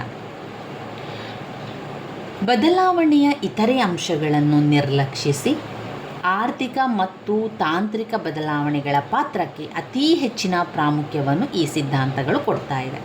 ವಿಕಾಸಾತ್ಮಕ ಪರಿಣಾಮದಲ್ಲಿ ಎಲ್ಲ ಸಮಾಜದ ಬದಲಾವಣೆಗಳು ಒಂದೇ ಬಗೆ ಅನುಸರಿಸಬೇಕಾಗಿಲ್ಲ. ಈಗ ಬದಲಾವಣೆ ಅಂತ ಆಗ್ತಾ ಇದೆ ಅಂತ ಹೇಳಿದರೆ ಒಂದೇ ರೀತಿಯ ಬದಲಾವಣೆ ಅಂತ ಆಗೋದಿಲ್ಲ. ಈಗ ಒಂದು ಸಮಾಜದಲ್ಲಿ ಒಂದು ರೀತಿಯ ಬದಲಾವಣೆ ಆಗ್ತಾ ಇದೆ ಅಂತ ಹೇಳಿದರೆ ಮತ್ತೊಂದು ಸಮಾಜದಲ್ಲಿ ಅದೇ ಬದಲಾವಣೆ ಆಗ್ತದೆ ಅಂತ ಇಲ್ಲ. ಅದೇ ಬದಲಾವಣೆ ಆಗೋದು ಕೂಡ ಇಲ್ಲ. ಯಾಕಂದರೆ ಒಂದೇ ಬಗೆಯಲ್ಲಿ ಅನುಸರಿಸಬೇಕಾಗಿಲ್ಲ ಅಲ್ವಾ. ಸಮಾಜದ ಉತ್ತಮ ತಿಳುವಳಿಕೆಯಿಂದ ಒಂದು ಕಡೆ ಒಂದು ರೀತಿಯಲ್ಲಿ, ಇನ್ನೊಂದು ಕಡೆ ಇನ್ನೊಂದು ರೀತಿಯಲ್ಲಿ ಇರ್ತದೆ. ಈಗ ಆಫ್ರಿಕಾದಲ್ಲಿ ಹಲವು ಬುಡಕಟ್ಟು ಸಮಾಜಗಳಿದೆ. ಹಾಗೂ ಪ್ರಪಂಚದ ಇತರ ಭಾಗಗಳಲ್ಲಿ ನಾವು ನೋಡಿದರೆ ಮಧ್ಯಕಾಲದಲ್ಲಿನ ಬೆಳವಣಿಗೆಗೆ ಕಾಣದೆ ನೇರವಾಗಿ ನಗರ ಕೈಗಾರಿಕಾ ಸಮಾಜಗಳಾಗಿ ದಿಢೀರನೆ ರೂಪುಗೊಂಡಿದೆ. ಇನ್ನು ಸಮಾಜಶಾಸ್ತ್ರದಲ್ಲಿ ಸಾಮಾಜಿಕ ಬದಲಾವಣೆಯ ವಿಕಾಸಾತ್ಮಕ ಸಿದ್ಧಾಂತಗಳು ಹೆಚ್ಚು ಶೈಕ್ಷಣಿಕ ಆಸಕ್ತಿಯನ್ನು ಹೊಂದಿದೆ. ಆದಾಗ್ಯೂ ಕೂಡ ಮಲ್ಟಿ ಲೀನಿಯರ್ ವಿಕಾಸ ಸಿದ್ಧಾಂತಗಳನ್ನು ವೃದ್ಧಿಸಲು ಆಧುನಿಕ ಸಾಮಾಜಿಕ ಮನಃಶಾಸ್ತ್ರಜ್ಞರು ಪ್ರಯತ್ನಿಸಿದ್ದಾರೆ. ವಿವಿಧ ಹಂತಗಳಲ್ಲಿ ಕಾಲಾನುಗತಿಯಲ್ಲಿ ಸಾಮಾಜಿಕ ಬದಲಾವಣೆ ಸಂಭವಿಸಬಹುದು ಹಾಗೂ ಎಲ್ಲ ಕಡೆ ಒಂದೇ ಬಗೆಯ ಮಾದರಿಯನ್ನು ಕೂಡ ಅನುಸರಿಸಬೇಕಾಗಿಲ್ಲವೆಂಬುದನ್ನು ಅವರು ಅವಲೋಕಿಸಿದ್ದಾರೆ. ಈಗ ಸಾಮಾಜಿಕ ವಿಕಾಸದ ನಿದರ್ಶನವಾಗಿ ಜೀವಿ ಹಾಗೂ ಸಮಾಜದ ನಡುವಣ ಹೋಲಿಕೆಗೆ ಅವರು ಒತ್ತಡ ಹಾಕಿಲ್ಲ. ಸಾಮಾಜಿಕ ಮನಃಶಾಸ್ತ್ರಜ್ಞರಲ್ಲಿ ಸಾಮಾಜಿಕ ಬದಲಾವಣೆಯ ಮಲ್ಟಿ ಲೀನಿಯರ್ ಸಿದ್ಧಾಂತಗಳು ಹೆಚ್ಚು ಜನಪ್ರಿಯವಾಗಿರುವಂಥದ್ದನ್ನು ಕಾಣ್ಬೋದು. ಇವಿಷ್ಟು ವಿಕಾಸಾತ್ಮಕ ಸಿದ್ಧಾಂತಗಳಲ್ಲಿ ನೀವು ತಿಳ್ಕೊಳ್ಬೇಕಾಗಿರುವಂಥ ವಿಚಾರ. ಈ ವಿಚಾರ ನಿಮಗೆ ಗೊತ್ತಿದ್ರೆ ಆಯಿತು. ಅಂದರೆ ತುಂಬ ಜನರಿಗೆ ಏನು ಅನ್ನಿಸ್ತದೆ ಅಂತ ಹೇಳಿದರೆ, ಇದನ್ನೆಲ್ಲ ಕೇಳಿದಾಗ ಏನೂ ಅರ್ಥ ಆಗಲಿಲ್ಲ ಅಥವಾ ಏನು ಬರೆಯುವಂಥದ್ದು ಅಂತ ನೀವು ಯೋಚನೆ ಮಾಡಿರ್ತೀರ. ನಾನಿಲ್ಲಿ ವಿಚಾರಗಳನ್ನು, ಅಲ್ಲಿ ಕೊಟ್ಟಿರೋ ವಿಚಾರಗಳನ್ನು ನಿಮಗೆ ನಾನು ತಿಳಿಸ್ತಾ ಹೋಗ್ತಾನೆ. ಕಾರಣ ಏನು ಅಂತ ಹೇಳಿದರೆ, ಇದರಲ್ಲಿ ನಿಮಗೆ ಎಷ್ಟು ವಿಚಾರಗಳು ಗೊತ್ತಾಗಿದೆ ಅಥವಾ ಯಾವುದೆಲ್ಲ ವಿಚಾರಗಳು ನಿಮ್ಮ ತಲೆಗೆ ಹೋಗಿರ್ತದೋ ಅದನ್ನೇ ಬರಿತಾ ಹೋದರೆ ಆಯಿತು. ಈಗ ವಿವರಣೆಯನ್ನು ಬರಿಬೇಕಾದ್ರೆ ಇದೇ ರೀತಿ ಬರೀರಿ, ಪುಸ್ತಕದಲ್ಲಿರುವ ರೀತಿಯಲ್ಲಿ ಬರೀರಿ ಅಂತ ಯಾವುದೇ ನಿಯಮ ಇಲ್ಲ. ನಮಗೆ ಪಾಯಿಂಟ್ಸ್ಗಳು ತುಂಬಾ ಅಗತ್ಯ. ಈ ಪಾಯಿಂಟ್ಸ್ಗಳನ್ನು ಸರಿಯಾಗಿ ಬರೆದು ಈ ವಿವರಣೆಯನ್ನು ನಿಮಗೆ ಗೊತ್ತಿರುವ ರೀತಿಯಲ್ಲಿ, ನಿಮ್ಮದೇ ಒಂದು ಯೋಚನಾ ಶಕ್ತಿಯಲ್ಲಿ, ನಿಮ್ಮದೇ ಆದ ಒಂದು ರೀತಿಯಲ್ಲಿ ವಿವರಣೆಯನ್ನು ಬರಿತಾ ಹೋಗಿ. ಅಗಸ್ಟ್ ಕಾಮ್ಟರ್ ಅವರ ವಿಚಾರ ಬರೆಯಿರಿ, ಹರ್ಬರ್ಟ್ ಸ್ಪೆನ್ಸರ್ ಅವರ ವಿಚಾರ ಬರೆಯಿರಿ, ಎಮಿಲೆ ಡರ್ಕಿಮ್ ಅವರ ಈ ಮೂಲ ಪುರುಷರ ಬಗ್ಗೆ ಎಲ್ಲ ನೀವು ಕಲೀಲೇಬೇಕು. ಯಾಕಂದರೆ ಪ್ರಥಮ BA ಸಮಾಜಶಾಸ್ತ್ರದಲ್ಲಿ ಮೂಲ ಪುರುಷರೇನಿರ್ತಾರೆ, ಮೂಲ ಪುರುಷರ ಬಗ್ಗೆ ಸಂಪೂರ್ಣವಾಗಿ ಕೊಟ್ಟಿದ್ದಾರೆ. ಆದಷ್ಟು ಎಲ್ಲವನ್ನು ಕೂಡ ನಾನು ನಿಮಗೆ ವಿವರಿಸಿದ್ದೇನೆ, ಅದನ್ನು ಪ್ಲೇಲಿಸ್ಟಲ್ಲಿ ಕೂಡ ಹಾಕಿದ್ದೇನೆ, ಅದನ್ನು ನೀವು ನೋಡ್ಕೊಳ್ಳಿ ಸ್ನೇಹಿತರೆ. ಯಾರೆಲ್ಲ ಪ್ರಥಮ BA ವಿದ್ಯಾರ್ಥಿಗಳು, ನೀವು ಮೂಲ ಪುರುಷರ ಬಗ್ಗೆ ತಿಳ್ಕೊಳ್ಳೇಬೇಕು. ಅದರಲ್ಲಿ ಅಗಸ್ಟ್ ಕಾಮ್ಟ್, ಎಮಿಲೆ ಡರ್ಕಿಮ್, ಆಮೇಲೆ ಹರ್ಬರ್ಟ್ ಸ್ಪೆನ್ಸರ್ ಅವರ ಬಗ್ಗೆ ಕಲೀಲೇಬೇಕಾಗಿರುವಂಥದ್ದು. ಅದರಿಂದ ಪ್ರಶ್ನೆಗಳು ಯಾವಾಗಲೂ ಕೇಳುವಂತಹ ಪ್ರಶ್ನೆಗಳಾಗಿದೆ. ಅದರಿಂದ ಅಷ್ಟು ವಿಚಾರಗಳು ನಿಮಗೆ ಗೊತ್ತಾದರೆ ವಿಕಾಸಾತ್ಮಕ ಸಿದ್ಧಾಂತದ ವಿವರಣೆಯನ್ನು ಬರೀಲಿಕ್ಕೆ ಏನೂ ಕಷ್ಟ ಇಲ್ಲ. ಈ ವಿಕಾಸಾತ್ಮಕ ಸಿದ್ಧಾಂತ ಅಂತ ಪಾಯಿಂಟ್ಸ್ ಬರೆದು ಸ್ವಲ್ಪ ವಿಚಾರ ಬರೆದು ಈ ಸಬ್ ಪಾಯಿಂಟ್ಸ್ಗಳು, ಅಗಸ್ಟ್ ಕಾಮ್ಟರ್ ಅವರು ವಿಕಾಸಾತ್ಮಕ ಸಿದ್ಧಾಂತದಲ್ಲಿ ಏನೆಲ್ಲ ವಿಚಾರವನ್ನು ಹೇಳಿದರು, ಅವರ ಒಂದು ಸಿದ್ಧಾಂತದಲ್ಲಿ ಏನೆಲ್ಲ ಬದಲಾವಣೆ ಆಯಿತು, ಹರ್ಬರ್ಟ್ ಸ್ಪೆನ್ಸರ್ ಅವರ ವಿಚಾರದಲ್ಲಿ ಏನೆಲ್ಲ ಬದಲಾವಣೆ ಆಯಿತು, ಇನ್ನು ಎಮಿಲೆ ಡರ್ಕಿಮ್ ಅವರ ವಿಚಾರದಲ್ಲಿ, ಇದನ್ನು ಸಬ್ ಪಾಯಿಂಟ್ಸ್ ಆಗಿ ಹಾಕ್ಕೊಂಡು ನೀವು ಬರೆದರೆ ನಿಮಗೆ 1-1.5 ಪುಟದಷ್ಟು ವಿಕಾಸಾತ್ಮಕ ಸಿದ್ಧಾಂತದ ಬಗ್ಗೆ ಬರೀಲಿಕ್ಕೆ ಏನೂ ಕಷ್ಟ ಆಗೋದಿಲ್ಲ ಸ್ನೇಹಿತರೆ. ವಿಚಾರಗಳನ್ನು ಕೇಳಿರುವಂತಹ ವಿಚಾರಗಳನ್ನು ಕೆಲವೊಂದನ್ನು ನೀವು ನೆನಪಲ್ಲಿಡ್ಕೊಂಡು ಅದನ್ನು ಆದಷ್ಟು ಎಷ್ಟು ನಿಮಗೆ ಬರೀಲಿಕ್ಕಾಗ್ತದೆ ಅದನ್ನು ಬರಿತಾ ಹೋಗಬೇಕು. ಇನ್ನು ಬರುವಂತಹ 2ನೆಯ ಪಾಯಿಂಟ್ ಚಕ್ರಗತಿ ಸಿದ್ಧಾಂತ. ಚಕ್ರಗತಿ ಸಿದ್ಧಾಂತ ಅಂತ ಹೇಳಿದ ಕೂಡಲೇ ಒಂದು ಸಿದ್ಧಾಂತದ ಹೆಸರೇ ನಿಮಗೆ ಗೊತ್ತಿರುವಂಥ ಒಂದು ಚಕ್ರದ ರೀತಿಯಲ್ಲಿರ್ತದೆ. ಏನು ಚಕ್ರದ ರೀತಿಯಲ್ಲಿರ್ತದೆ ಅಂತ ಹೇಳಿದಾಗ, ನಮ್ಮ ಜೀವನದ ಹುಟ್ಟಿನಿಂದ ಸಾಯುವ ತನಕದವರೆಗಿನ ಚಕ್ರವನ್ನು ಚಕ್ರಗತಿ ಸಿದ್ಧಾಂತ ಅಂತ ಹೇಳುವಂಥದ್ದು. ನಮ್ಮ ಅಂದರೆ ಮನುಷ್ಯರ ಜೀವನದಲ್ಲಿ ಜನನದಿಂದ ಹಿಡಿದು ಸಾವಿನ ತನಕ ಇರುವಂಥ ಒಂದು ಚಕ್ರ. ಹುಟ್ಟುವಂಥದ್ದು, ಮತ್ತು ಸಣ್ಣ ಶಿಶುಗಳಾಗುವಂಥದ್ದು, ಮಕ್ಕಳಾಗುವಂಥದ್ದು, ಅದಂತ ಪ್ರೌಢವ್ಯವಸ್ಥೆಗೆ ಬರುವಂಥದ್ದು, ಯೌವನ ವ್ಯವಸ್ಥೆಗೆ ಬರುವಂಥದ್ದು, ನಂತರ ಮುಪ್ಪಾಗುವಂಥದ್ದು, ನಂತರ ವೃದ್ಧಾಪ್ಯ ಸಾವು ಆಗುವಂಥದ್ದು. ಈ ರೀತಿಯಾದ ಒಂದು ಚಕ್ರ ಪ್ರತಿಯೊಬ್ಬ ಮನುಷ್ಯನ ಜೀವನದಲ್ಲೂ ನಡೀತಾ ಇರುವಂಥದ್ದು. ಇದನ್ನೇ ಏನು ಹೇಳ್ತೇವೆ, ಚಕ್ರಗತಿಯಲ್ಲಿ ಸಿದ್ಧಾಂತ, ಚಕ್ರಗತಿಯ ಸಿದ್ಧಾಂತ ಹೇಳುವಂಥದ್ದು. ಅದನ್ನೇ ನೀವು ಸಬ್ ಪಾಯಿಂಟ್ಸ್ ಆಗಿ ಜನನ, ಪ್ರೌಢಾವಸ್ಥೆ, ವೃದ್ಧಾಪ್ಯ, ಸಾವು ಎನ್ನುವಂಥ ಪಾಯಿಂಟ್ಸ್ಗಳನ್ನು ಬರೆದು ಪ್ರತಿಯೊಂದನ್ನು ನಿಮಗೆ ಏನೆಲ್ಲ ವಿಚಾರಗಳನ್ನು ಬರೀಬಹುದು ಅದನ್ನು ಬರಿತಾ ಹೋಗುವಂಥದ್ದು ಚಕ್ರಗತಿಯ ಸಿದ್ಧಾಂತ ಅಂತ ಹಾಕಿ, ನಂತರ ಒಂದು ಚಕ್ರದ ಮಾದರಿಯಲ್ಲಿ ನಾಗರಿಕತೆಗಳ ಏಳು ಬೀಳುಗಳನ್ನು ಸಾಮಾಜಿಕ ಬದಲಾವಣೆಯ ಚಕ್ರಗತಿ ಸಿದ್ಧಾಂತಗಳು ಗಮನಿಸಿದೆ. ಆದುದರಿಂದ ಸಮಾಜವು ತನ್ನ ಮುಂಚಿನ ಇತಿಹಾಸದಲ್ಲಿ ಒಂದು ಹಂತದಲ್ಲಿ ಬದಲಾವಣೆಯನ್ನು ಆರಂಭಿಸಿದ ನಂತರ ವಿಭಿನ್ನ ಹಂತಗಳಲ್ಲಿ ಶ್ರೇಷ್ಠ ಮಟ್ಟದ ನಾಗರಿಕತೆಯ ಬಗೆಯಾಗಿ ಕ್ರಮೇಣವಾಗಿ ಅಭಿವೃದ್ಧಿಗೊಳ್ಳುತ್ತದೆ. ಇಲ್ಲಿ ನಮ್ಮ ಜೀವನದಲ್ಲಿ ತುಂಬಾ ಏಳು ಬೀಳುಗಳಿದೆ. ಸುಖ, ಕಷ್ಟ, ನೋವು, ನಲಿವು ಇದೆಲ್ಲ ಕೂಡ ಜೀವನದ ಒಂದು ಹಂತಗಳಲ್ಲಿ ಬರುವಂಥದ್ದು. ಅಭಿವೃದ್ಧಿಯ ತುತ್ತ ತುದಿಯನ್ನು ಸಮಾಜವು ತಲುಪಿದ ಮೇಲೆ ನಂತರ ಕ್ರಮೇಣವಾಗಿ ಅವನತಿ ಹೊಂದಲು ಪ್ರಾರಂಭಿಸಿತು. ಹೀಗೆ ಇದು ತನ್ನ ಇತಿಹಾಸದಲ್ಲಿ ಸಾಮಾಜಿಕ ಬದಲಾವಣೆಯ ಒಂದು ಚಕ್ರವನ್ನು ಪೂರ್ಣಗೊಳಿಸಿತು. ಕಾಲದ ಬಿಡುವಿನ ನಂತರ ಸಮಾಜವು ಪುನಃ ಸಮಾಜದ ಮತ್ತೊಂದು ಚಕ್ರವನ್ನು ಪೂರ್ಣಗೊಳಿಸುವುದು. ಅಭಿವೃದ್ಧಿಯ ಮಾದರಿ ಹಾಗೂ ನಾಗರಿಕತೆಗಳ ಏಳು ಬೀಳುಗಳಲ್ಲಿ ಹೇಗೆ ಸಾಮಾಜಿಕ ಬದಲಾವಣೆ ಸಂಭವಿಸಿತು ಎಂಬುದನ್ನು ಅರ್ಥ ಮಾಡಿಕೊಳ್ಳಲಿಕ್ಕೆ ಸಮಾಜಶಾಸ್ತ್ರಜ್ಞರು ಯತ್ನಿಸಿದ್ದಾರೆ. ಸಾಮಾಜಿಕ ಬದಲಾವಣೆಯ ಚಕ್ರಗತಿ ಸಿದ್ಧಾಂತಗಳಿಗೆ ಕೊಡುಗೆ ನೀಡಿರುವ ಅನೇಕ ಪ್ರಮುಖರು ಅಂತ ಹೇಳಿದರೆ ಓಸ್ವಾಲ್ಡ್, ಸ್ಪೆಂಗ್ಲರ್, ಅರ್ನಾಲ್ಡ್ ಟಾಯ್ನ್ಬಿ, ಈ ರೀತಿಯಾಗಿ ಅನೇಕ ಜನರನ್ನು ಕಾಣ್ಬೋದು. ಅದರಲ್ಲಿ ಸಬ್ ಪಾಯಿಂಟ್ಸ್ ಆಗಿ ಚಕ್ರಗತಿಯ ಸಿದ್ಧಾಂತ ಬಂದಾಗ ಜನನ, ಪ್ರೌಢಾವಸ್ಥೆ, ವೃದ್ಧಾಪ್ಯ, ಸಾವು ಇದು ಚಕ್ರವನ್ನು ಪೂರ್ಣಗೊಳಿಸಿ ಪ್ರತಿ ಸಮಾಜವು ಬದಲಾವಣೆಯ ಹೊಂದಿ ವಿಧಿಲಿಖಿತವಾಗಿರ್ತದೆ. ಇದೆಲ್ಲ ಕೂಡ ವಿಧಿಲಿಖಿತ.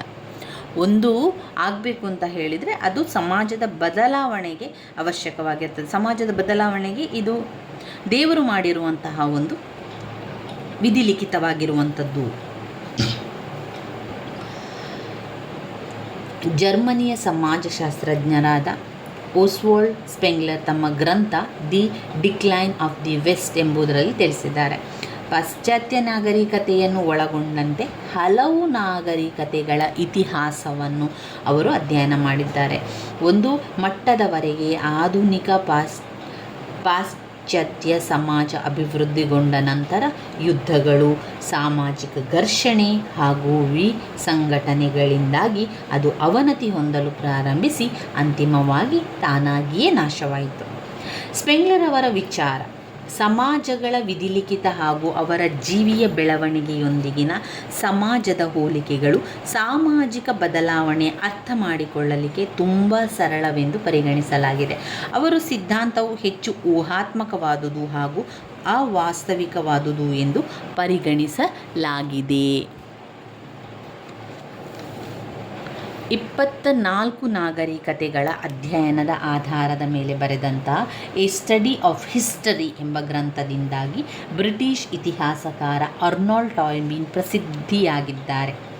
ಸವಾಲು ಹಾಗೂ ಪ್ರತಿಕ್ರಿಯೆ ಎಂಬ ಮುಖ್ಯ ಪರಿಕಲ್ಪನೆಯ ಮೇಲೆ ಟಾಯ್ನ್ಬಿರವರ ಸಾಮಾಜಿಕ ಬದಲಾವಣೆಯ ಸಿದ್ಧಾಂತವು ಆಧಾರಿತವಾಗಿದೆ. ಪರಿಸರ, ಆಂತರಿಕ ಅಂಶ ಹಾಗೂ ಬಾಹ್ಯ ಅಂಶಗಳಿಗೆ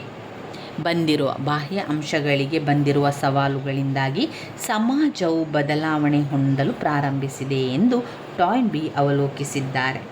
ಹೇಗೆ ಸಮಾಜವು ಸವಾಲುಗಳಿಗೆ ಪ್ರತಿಕ್ರಿಯಿಸ್ತದೆ, ಯಾವ ರೀತಿಯ ಈಗ ಸಮಾಜಕ್ಕೆ ಅನೇಕ ರೀತಿಯ ಸವಾಲುಗಳು ಬಂದೇ ಬರ್ತದೆ.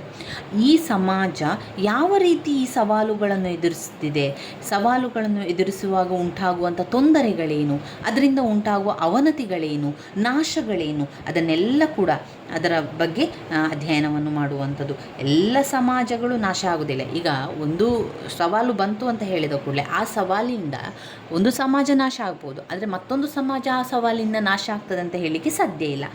ಬದಲಿಗೆ ತನ್ನದೇ ಆದ ರೀತಿಯಲ್ಲಿ ಅದು ಸವಾಲುಗಳನ್ನು ಎದುರಿಸುವಂಥ ಶಕ್ತಿ ಅದಕ್ಕೆ ಇರ್ತದೆ. ಮತ್ತು ಬೆಳವಣಿಗೆ ಅವಧಿಯ ನಂತರ ಅವನತಿ ಕೂಡ ಹೊಂದಬಹುದು. ಹೀಗಾಗಿ ಅವನತಿ ಮತ್ತು ಬೆಳವಣಿಗೆಗಳ ಹಲವಾರು ಚಕ್ರಗಳ ಮೂಲಕ ಸಮಾಜ ಮುಂದುವರಿತಾ ಹೋಗುವಂಥದ್ದು. ಈಗ ಸಮಾಜದಲ್ಲಿ ಬೇರೆ ಬೇರೆ ಸಂಸ್ಕೃತಿ ಕೂಡ ಇರ್ತದೆ. ಇತರೆ ಸಮಾಜಗಳಿಂದ ಸಂಸ್ಕೃತಿಯನ್ನು ಪಡೆಯುತ್ತದೆ. ಪ್ರತಿ ಹೊಸ ಚಕ್ರದಲ್ಲಿ ಏನಾಗ್ತದೆ, ಸಮಾಜವು ಹೆಚ್ಚಿನ ಮಟ್ಟಗಳ ಸಾಧನೆಯನ್ನು ಕೂಡ ಸಾಧಿಸ್ಬೋದು. ಎಲ್ಲ ಸಮಾಜಗಳು ಅವನತಿ ಹೊಂದಿ ನಂತರ ನಾಶವಾಗ್ತದೆ ಎಂಬ ಓಸ್ವಾಲ್ಡ್ ಸ್ಪೆಂಗ್ಲರ್ ಅವರ ನಿಲುವಿನಲ್ಲಿ ಅರ್ನಾಲ್ಡ್ ಟಾಯ್ನ್ಬಿ ನಂಬಿಕೆ ಹೊಂದಿರಲಿಲ್ಲ ಅಂತ ಹೇಳ್ಬೋದು. ಇದೇಕೆಂದರೆ ಒಂದು ಸಮಾಜವು ಇತರೆ ಸಮಾಜಗಳ ದೋಷಗಳಿಂದ ಕಲಿಯುತ್ತದೆ, ಉಳಿವಿಗಾಗಿ ತಾವಾಗಿಯೇ ಹೊಂದಿಕೊಳ್ಳುವುದಕ್ಕೆ ಬೇರೆ ಸಂಸ್ಕೃತಿಗಳನ್ನು ಪಡೆದುಕೊಳ್ಳುತ್ತದೆ ಅಂತ ಹೇಳುವಂಥದ್ದು. ಒಬ್ಬೊಬ್ಬರ ವಿಚಾರ ಒಂದೊಂದು ರೀತಿಯಲ್ಲಿರ್ತದೆ. ಪ್ರತಿಯೊಬ್ಬರದ್ದು ಕೂಡ ಒಂದೇ ರೀತಿಯಲ್ಲಿ ಆಗಬೇಕು ಅಂತ ಇಲ್ಲ. ಅದೇ ರೀತಿಯಲ್ಲಿ ಸಾಮಾಜಿಕ ಬದಲಾವಣೆ ಅಥವಾ ಸಮಾಜದ ನಾಶ ಅದೆಲ್ಲ ಕೂಡ ಹಾಗೆ ಒಂದೇ ರೀತಿಯಲ್ಲಿ ಕೂಡ ಆಗೋದಿಲ್ಲ. ಒಂದು ಸಮಾಜದಲ್ಲಿ ಆಗಿರುವಂಥದ್ದು ಮತ್ತೊಂದು ಸಮಾಜದಲ್ಲಿ ವಿಭಿನ್ನ ರೀತಿಯಲ್ಲಿ ಹೋಗುವಂಥದ್ದನ್ನು ಕಾಣ್ಬೋದು.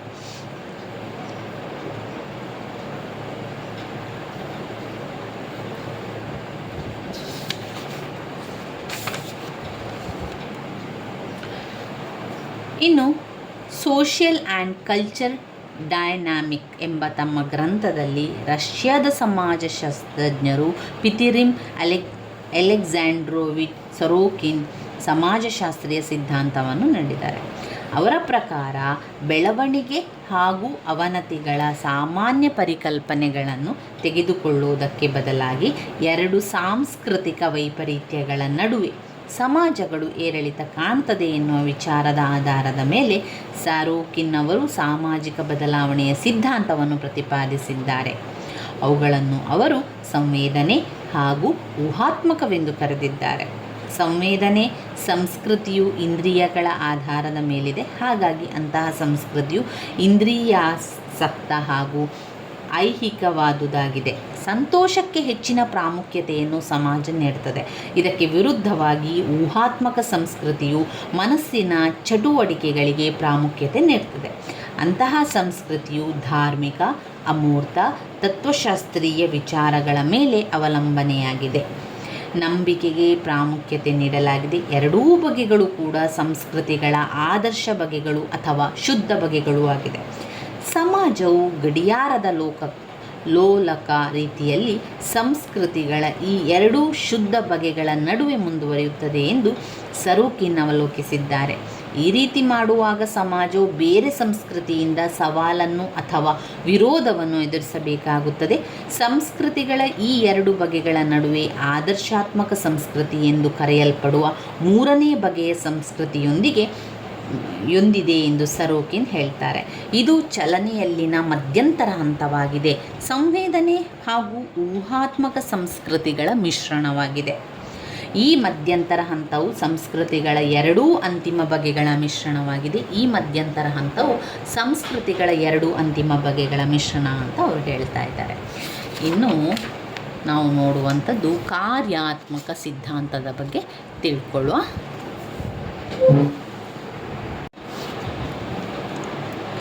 ಕಾರ್ಯಾತ್ಮಕ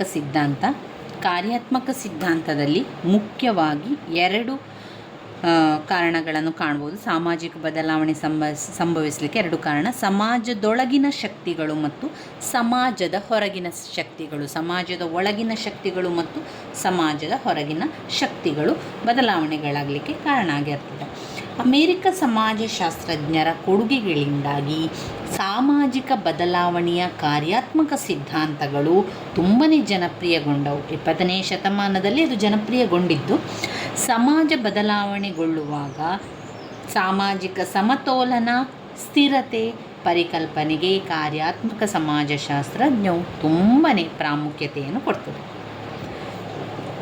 ಈ ಒಂದು ಬದಲಾವಣೆಯಲ್ಲಿ ಸಮಾಜದ ಒಂದು ಗತಿಶೀಲತೆಗಳಿಗಿಂತ ಸಾಮಾಜಿಕ ಸ್ಥಿರತೆಗೆ ತುಂಬಾ ಪ್ರಾಮುಖ್ಯತೆ ಇದೆ. ಸಮಾಜದ ಬದಲಾವಣೆಗೆ ಒಳಪಡುವಾಗ ಘರ್ಷಣಾತ್ಮಕ ಶಕ್ತಿಗಳನ್ನು ತಡೆದುಕೊಳ್ಳುವ ಸಾಮರ್ಥ್ಯ ಸಂಸ್ಕೃತಿಗಿದ್ದು ಸಮಾಜಕ್ಕೆ ಸ್ಥಿರತೆಯನ್ನು ಕೂಡ ನೀಡುತ್ತದೆ ಎಂಬುದಾಗಿ ಹೆಸರಾಂತ ಅಮೆರಿಕದ ಸಮಾಜಶಾಸ್ತ್ರಜ್ಞ ಟಾಲ್ಕಟ್ ಪಾರ್ಸನ್ ಅವಲೋಕಿಸಿದ್ದಾರೆ. ಸಮಾಜದಲ್ಲಿನ ಬದಲಾಗುತ್ತಿರುವ ಪರಿಸ್ಥಿತಿಗಳ ನಡುವೆ ಸಮತೋಲನ ಅಥವಾ ಸಾಮಾಜಿಕ ಸಮತೋಲನವನ್ನು ಖಾತರಿಪಡಿಸಲಿಕ್ಕೆ ಸಂಸ್ಕೃತಿಯು ನಿರಂತರವಾಗಿ ಪ್ರಯತ್ನಿಸುತ್ತದೆ. ಸಂಪ್ರದಾಯಗಳು, ಪದ್ಧತಿಗಳು, ಲೋಕರೂಢಿಗಳು, ನಿಯಮಗಳು ಮತ್ತು ಮೌಲ್ಯಗಳು ಮುಂತಾದ ಸಾಂಪ್ರದಾಯಿಕ ಶಕ್ತಿಗಳು ಈ ಒಂದು ಬದಲಾವಣೆಗೆ ಅಡ್ಡಿ ಮಾಡ್ತದೆ. ಬದಲಾವಣೆಯ ಪ್ರಕ್ರಿಯೆ ಸಂಭವಿಸುವಾಗ ಸಮಾಜವನ್ನು ಹತೋಟಿಯಲ್ಲಿಡಲು ಅವುಗಳೆಲ್ಲವೂ ಕೂಡ ಒಟ್ಟಿಗೆ ಜೊತೆಯಾಗಿ ಶಕ್ತಿಗಳಾಗಿ ಕಾರ್ಯನಿರ್ವಹಿಸ್ತದೆ. ಆ ಎರಡು ಶಕ್ತಿಗಳ ಕಾರಣದಿಂದಾಗಿ ಸಾಮಾಜಿಕ ಬದಲಾವಣೆ ಸಂಭವಿಸ್ತದೆ. ಆ ಎರಡು ಕಾರಣಗಳೇ ಸಮಾಜದೊಳಗಿನ ಶಕ್ತಿಗಳು ಮತ್ತು ಸಮಾಜದ ಹೊರಗಿನ ಶಕ್ತಿಗಳು. ಸರಳ ಸಮಾಜಗಳಲ್ಲಿ ಒಂದು ಸಂಸ್ಥೆಯು ಹಲವಾರು ಕಾರ್ಯಗಳನ್ನು ನೆರವೇರಿಸಬಹುದು. ಉದಾಹರಣೆಗೆ, ಸಾಂಪ್ರದಾಯಿಕ ಕುಟುಂಬವು ಸಾಮಾಜೀಕರಣ ಮತ್ತು ಪಾಲನೆ, ಪೋಷಣೆ ಕಾರ್ಯವನ್ನು ಕೂಡ ಮಾಡುವುದು ಮಾತ್ರವಲ್ಲದೆ ಶಿಕ್ಷಣದ, ಉದ್ಯೋಗದ, ಮನರಂಜನೆಯ ಹಾಗೂ ಧಾರ್ಮಿಕ ವಿಚಾರಗಳನ್ನು ಕೂಡ ಬೋಧಿಸುತ್ತದೆ. ಅದಾಗಿ ಕೂಡ ಸಾಮಾಜಿಕ ಬದಲಾವಣೆಯ ಮೂಲಕ ಸಮಾಜ ಸಂಕೀರ್ಣಗೊಂಡಾಗ ಈ ಕಾರ್ಯಗಳನ್ನು ಕ್ರಮೇಣವಾಗಿ ಇತರೆ ಪರಿಗಣಿಸಿಕೊಂಡು ಸಂಸ್ಥೆಗಳು ತೆಗೆದುಕೊಳ್ಳುತ್ತದೆ. ಕೆಲವು ಸಂಸ್ಥೆಗಳನ್ನು ಸೇತುಬಂಧ ಸಂಸ್ಥೆಗಳು ಅಂತ ಕರೆಯಲಾಗುವಂಥದ್ದು.